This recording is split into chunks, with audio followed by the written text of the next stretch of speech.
Hi students, welcome back to our channel. Today இந்த வீடியோவில் நம்ம என்ன பார்க்க போகிறோம்னு பார்த்தீங்கன்னா 11th standard 12th ஸ்டாண்டர்டுக்கான mark sheet வந்து எப்போ தர போகிறாங்க அதுதான் இந்த வீடியோவில் வந்து பார்க்க போகிறோம். இந்த மார்க் ஷீட் வந்து பார்த்திங்கன்னா அக்டோபர் 14 முதல் உங்களுடைய ஸ்கூலில் வந்து கொடுக்கறதா வந்து பள்ளிக்கல்வித்துறை வந்து அறிவிப்பு வந்து கொடுத்துருக்காங்க. ஸோ ஆல்ரெடி மாவட்ட வாரியாக வந்து 12ஆம் தேதிக்குள்ளே அனுப்புகிறதா சொல்லியிருக்காங்க. மாவட்ட வாரியாக 12ஆம் தேதி அனுப்பிட்டாங்கன்னா உங்களுக்கு வந்து பார்த்திங்கன்னா தனியாக உங்களுடைய ஹெச்எம்ஸ் வந்து உங்களுக்கான சர்டிஃபிகேட்ஸ் +1 +2 வாங்கிட்டு வருவாங்க. ஸோ அது வாங்கிட்டு வந்ததுக்கப்புறம் உங்களுக்கு அக்டோபர் 14 உங்களுக்கு வந்து கொடுப்பாங்க. சரிங்களா? ஸோ அதை பற்றி தான் இந்த வீடியோ டீட்டெயிலாக பார்க்க போகிறோம். அதாவது அக்டோபர் 14 முதல் 12ஆம் வகுப்பு மாணவர்களுக்கான அசல் மதிப்பெண் சான்றிதழ் வழங்கப்படும் என்று பள்ளிக்கல்வித்துறை தெரிவித்துள்ளது.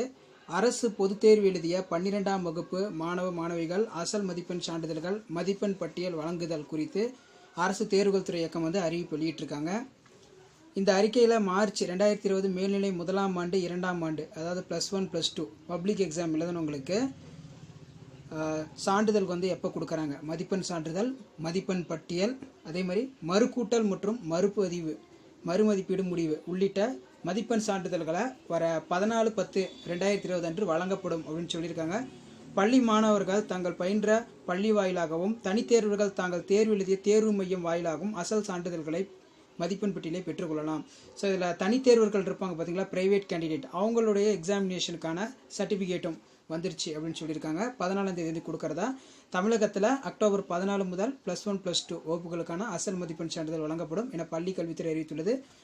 மாணவர்கள் பள்ளிகளில் தனித்தேர்வர்கள் தேர்வு மையங்களிலும் சான்றிதழ்கள் வந்து பெற்றுக்கொள்ளலாம். இதில் பார்த்தீங்கன்னா தலா 600 மதிப்பெண் அடிப்படையில், அதாவது +1ல் 600 +2ல் 600 மதிப்பெண் சான்றிதழ் தனித்தனியாக வந்து வழங்கப்படும். ஒரு 600க்கு வந்து +1 மார்க் கொடுப்பாங்க, அடுத்து +2 மார்க் வந்து ஒரு 600 கொடுப்பாங்க. ஸோ டோட்டலாக வந்து 1200 அந்த மாதிரி இருக்கும். புதிய நடைமுறையில் மொத்தம் 600 மதிப்பெண்கள் தேர்வு எழுதியவர்களுக்கு மதிப்பெண் சான்றிதழ் மதிப்பெண் பட்டியல் வழங்கும் முறை மேல்நிலை 1ஆம் ஆண்டு மற்றும் 2ஆம் ஆண்டு பொதுத் தேர்வுகள் அனைத்து பாடங்களிலும் தேர்ச்சி பெற்றவர்களுக்கு மட்டும். இதில் எல்லா பாடத்திலும் தேர்ச்சி பெற்றவர்கள் மட்டும்தான் மேல்நிலை 1ஆம் ஆண்டு அதே மாதிரி மேல்நிலை 2ஆம் ஆண்டு 600 மதிப்பெண்களுக்கு மதிப்பெண் சான்றிதழ் வந்து தனித்தனியாக வழங்கப்படும் அப்படிங்கிற மாதிரி சொல்லியிருக்காங்க. ஸோ அந்த மதிப்பெண் சான்றிதழ் வந்து உங்களுக்கு எப்போ ஸ்கூலில் கொடுப்பாங்கன்னா அக்டோபர் 14. சரிங்களா? நல்லா ஞாபகம் வச்சுக்கோங்க. அக்டோபர் 14 வந்து உங்களுக்கு +1 +2க்கான மார்க் ஷீட் வந்து கொடுப்பாங்க. மேல்நிலை 1ஆம் ஆண்டு பொதுத் தேர்வில் 2ஆம் ஆண்டு பொதுத் தேர்விலோ அல்லது 2 பொதுத் தேர்வுகளிலும் முழுமையாக தேர்ச்சி அடையாத மாணவர்களுக்கு அவர்கள் இரு தேர்வுகளும் தேர்ச்சி பெற்ற பிறகு பதிவு செய்யப்பட்ட ஒரே மதிப்பெண் பட்டியலாக வழங்கப்படும். ஒன்று +1 பாஸ் பண்ணல, +2ல் இப்போ இருக்காங்கன்னா அதே மாதிரி +2லையும் வந்து பாஸ் பண்ணலன்னா அவங்களுக்கு வந்து பார்த்திங்கன்னா ஒரே மதிப்பெண் சான்றிதழாக வந்து அப்புறம் வந்து தரப்படும் அப்படின்னு சொல்லியிருக்கிறாங்க. மாணவர்கள் மேல்நிலை 1ஆம் ஆண்டு 2ஆம் ஆண்டு பொதுத் தேர்வுகளில் அனைத்து பாடங்களும் தேர்ச்சி பெற்ற பின்னரே அவர்களுக்கு மேற்கொண்ட இரு தேர்வுகளுக்கான தனித்தனி மதிப்பெண் சான்றிதழ் வழங்கப்படும். இப்போ +1ல் வந்து பார்த்திங்கன்னா அரியர் இருந்துச்சுன்னா அந்த மார்க் ஷீட் ஒரிஜினல் மார்க்ஸ் வந்து நீங்கள் 12th ஸ்டாண்டர்ட் பாஸ் பண்ணும்போது உங்களுக்கு வந்து அது கொடுப்பாங்க. அதே மாதிரி பழைய நடைமுறையில் மொத்தம் 1200 மதிப்பெண். ஸோ +1 +2 எடுத்துக்கிட்டோம்னா பழைய சிலபஸ் பிரகாரம் 1200 மார்க் தான் வந்து எக்ஸாமினேஷன் வைப்பாங்க.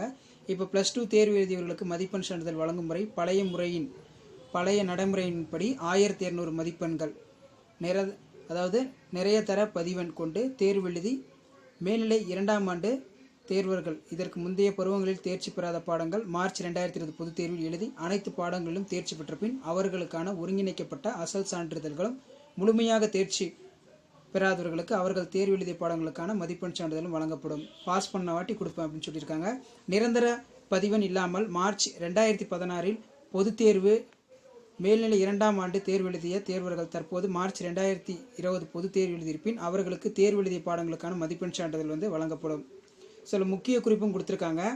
மதிப்பெண் சான்றிதழ்களை மதிப்பெண் பெட்டியல்களை பெற்றுக்கொள்ள பள்ளி தேர்வு மையத்திற்கு வருகை புரியும் தேர்வாளர்கள் பெற்றோர்கள் கட்டாயம் முகக்கணிசம் அணிந்திருக்க வேண்டும். பள்ளி தேர்வு மையத்தில் தேர்வாளர்கள் பெற்றோர்கள் சமூக இடைவெளியினை கண்டிப்பாக பின்பற்றுதல் வேண்டும் அப்படிங்கிற மாதிரி சொல்லியிருக்காங்க. ஸோ இந்த எக்ஸாமினேஷன் மார்ச் 2020 +1 +2 எக்ஸாமினேஷன் வந்து நடந்து முடிஞ்சு டெம்பரவரி மார்க் ஷீட் கொடுத்துருப்பாங்க. இப்போ ஒரிஜினல் மார்க் ஷீட் வந்து அக்டோபர் 14ஆம் தேதி முதல் 11 12ஆம் வகுப்பு அசல் மதிப்பெண் சான்றிதழ் வந்து வழங்கப்படும் தேர்வுத்துறைகள் வந்து சொல்லியிருக்காங்க.